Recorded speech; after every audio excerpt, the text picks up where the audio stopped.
அனைவருக்கும் வணக்கம். நடைபெறுகின்ற நாடாளுமன்ற தேர்தலில் தேசிய ஜனநாயக கூட்டணியின் சார்பாக தர்மபுரி நாடாளுமன்ற தொகுதியில் பாட்டாளி மக்கள் கட்சியின் வேட்பாளராக எனக்கு வாய்ப்பளித்த எங்களுடைய நிறுவனர், சமூக நீதி போராளி, பெண்ணுரிமை காவலர், மக்கள் காவலர் மருத்துவர் ஐயா அவர்களின் பாதங்களில் சிரம் தாழ்த்தி வணங்கி என்னுடைய நன்றிகளையும் என்னுடைய வணக்கத்தையும் இன்று நான் தெரிவித்துக் கொள்கின்றேன். இன்று இந்த தர்மபுரி நாடாளுமன்ற தொகுதியில் வேட்புமனு தாக்கல் செய்துவிட்டு வந்திருக்கிறேன். என்னோடு இங்க வந்திருக்கும் என்னுடைய அன்பு சகோதர சகோதரிகளுக்கும், இன்று இங்கு வந்திருக்கும் கூட்டணி கட்சி சகோதர சகோதரிகள் அனைவருக்கும், பாட்டாளி மக்கள் கட்சி சகோதர சகோதரிகள் அனைவருக்கும் என்னுடைய மனமார்ந்த நன்றியை நான் இன்று தெரிவித்துக் கொள்கின்றேன். இங்கு வேட்புமனு தாக்கல் செய்துவிட்டு வந்திருக்கும் நான் என்னுடைய லட்சியமாக ஒரு சில வார்த்தைகளை இங்கே குறிப்பிட்டு சொல்ல விரும்புகின்றேன். முதலாவதாக, காவிரி தர்மபுரி உபரி நீர் திட்டம், அதை செயல்படுத்துவதுதான் என்னுடைய முதல் குறிக்கோள். இதற்காக தர்மபுரி மக்கள் எத்தனையோ ஆண்டு காலமாக, 10 ஆண்டு காலமாக காத்து கொண்டிருக்கிறார்கள். 100 விழுக்காடு தர்மபுரி மாவட்டத்திலும் தொகுதி மக்கள் அனைவருமே இங்கு இந்த காவிரி உபரி நீர் வர வேண்டும் என்று காத்து கொண்டிருக்கிறார்கள். இதற்காக மிகப்பெரிய போராட்டங்களையும் அறிக்கைகளையும் 10 லட்சம் கையெழுத்து போன்ற போராட்டங்களையும் பாட்டாளி மக்கள் கட்சி நடத்தி இருக்கிறது. அதனால் இந்த திட்டத்தை கொண்டு வர வேண்டும் என்பதுதான் என்னுடைய முதல் நோக்கம், முதல் லட்சியமாக இதை நான் வைத்துக் கொண்டிருக்கிறேன். அப்படி இருந்தால்தான் இங்க இருக்கிற மாவட்ட மக்கள் அனைவருக்கும் தண்ணீர் பிரச்சனை எதுவுமின்றி வேலை வாய்ப்பு முழுமையாக கிடைத்து அவர்களுடைய வாழ்வாதாரம் பெருக்குவதற்காக இந்த திட்டத்தை முதலில் என்னுடைய குறிக்கோளாகவும் லட்சியமாகவும் வைத்திருக்கின்றேன். அடுத்ததாக, இரண்டாவதாக, இங்கே வேலை வாய்ப்பு 3 லட்சம் தர்மபுரி மாவட்டம், பெருமைமிகு தர்மபுரி மாவட்டத்தில் இருக்கக்கூடிய 3 லட்சம் இளைஞர்களும் மாவட்டத்து மக்களும் வெளி மாநிலங்களில் வேலை செய்து கொண்டிருக்கிறார்கள். அவர்கள் மண்ணின் மைந்தர்களை திரும்ப இங்க கொண்டு வர வேண்டும் என்றால் இங்க மிகப்பெரிய ஒரு தொழிற்சாலைகள் எல்லாம் இருக்க வேண்டும். அதற்காக சிப்காட் போன்ற தொழிற்சாலை வளாகம் இங்கு அமைக்கப்பட இருக்கின்றது.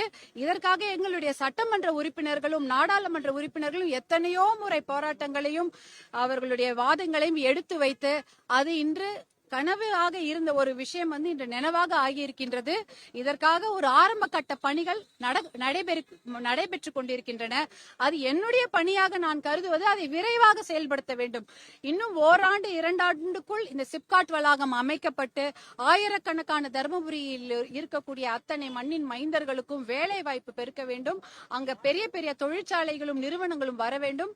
அதற்காக தான் என்னுடைய அடுத்த முயற்சி இருக்கும். அதுதான் என்னுடைய முழு முயற்சியாகவும் இருக்கும். அதற்காக கடினமாக உழைக்கவும் நான் தயாராக இருக்கின்றேன். மூன்றாவது என்னுடைய ஒரு குறிக்கோள், தர்மபுரி மாவட்டத்தில் விளையக்கூடிய விளைபொருட்களான தக்காளி, புளி, மாம்பழம், இந்த பட்டுப்புழு உற்பத்தி, பருத்தி போன்ற அத்தனை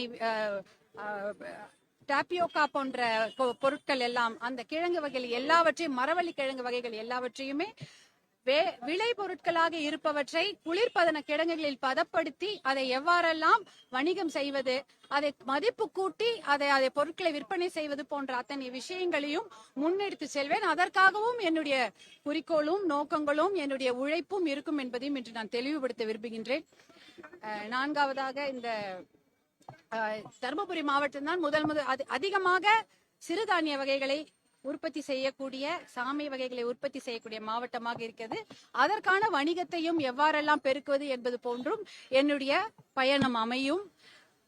அடுத்ததாக, இந்த மொரப்பூர் ரயில்வே திட்டம், இது ஒரு 80 ஆண்டுகால கனவு.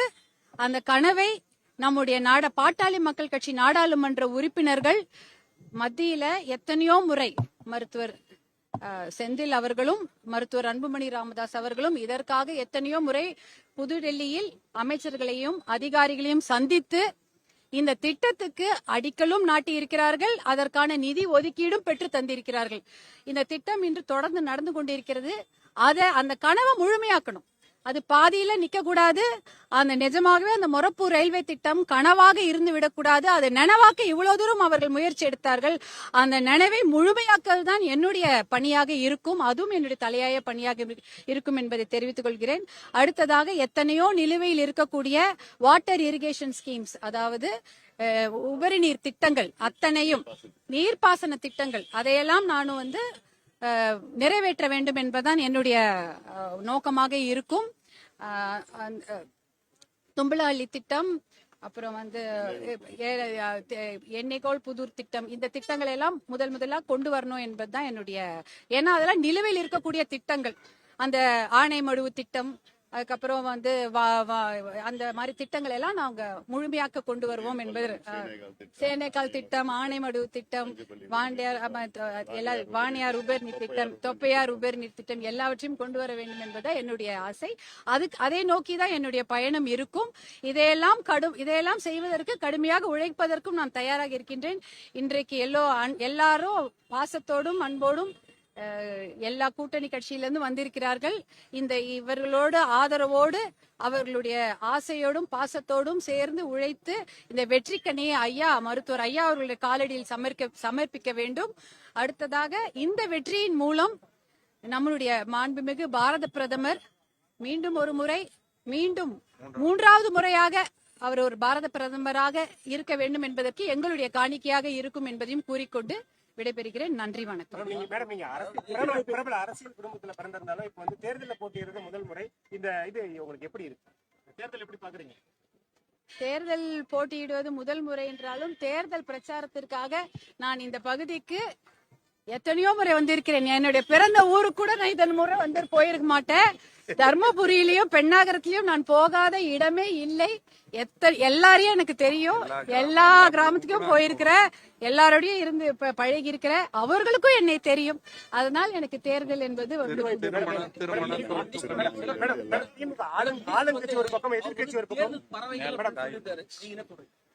இருக்கட்டும். அதெல்லாம் இன்னைக்கு அரசியல் கேள்வி. எங்களுடைய தலைவர்கள் இருக்கிறார்கள், அவங்க எல்லாம் பதில் சொல்லுவாங்க. ஆளுங்கட்சி ஒரு புறம் போட்டிடுறாங்க, எதிர்கட்சி ஒரு புறம் போட்டிடுறாங்க. அந்த சவாலை எவ்வாறு எதிர்கொள்ள போறீங்க? தைரியமாக எதிர்கொள்ள வேண்டும். தைரியமாக எதிர்கொள்வோம். மக்களோட ஆதரவு இருக்கிறது, குறிப்பாக பெண்களுடைய ஆதரவு இருக்கிறது. ஏன்னா இந்த இடத்துல இன்னைக்கு நாடாளுமன்ற தேர்தல்ல ஒரு முதல் பெண் வேட்பாளராக நான் போட்டியிடுவது என்பது பெண்களுடைய ஆதரவு எனக்கு முழுமையாக இருக்கிறது என்பதை காட்டுகிறது. அதனால் என்ன தைரியமாக எதிர்கொள்கிறேன்.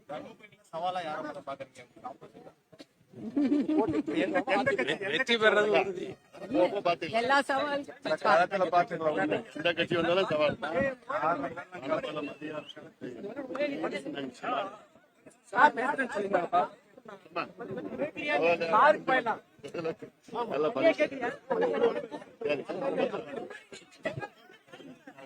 நல்லா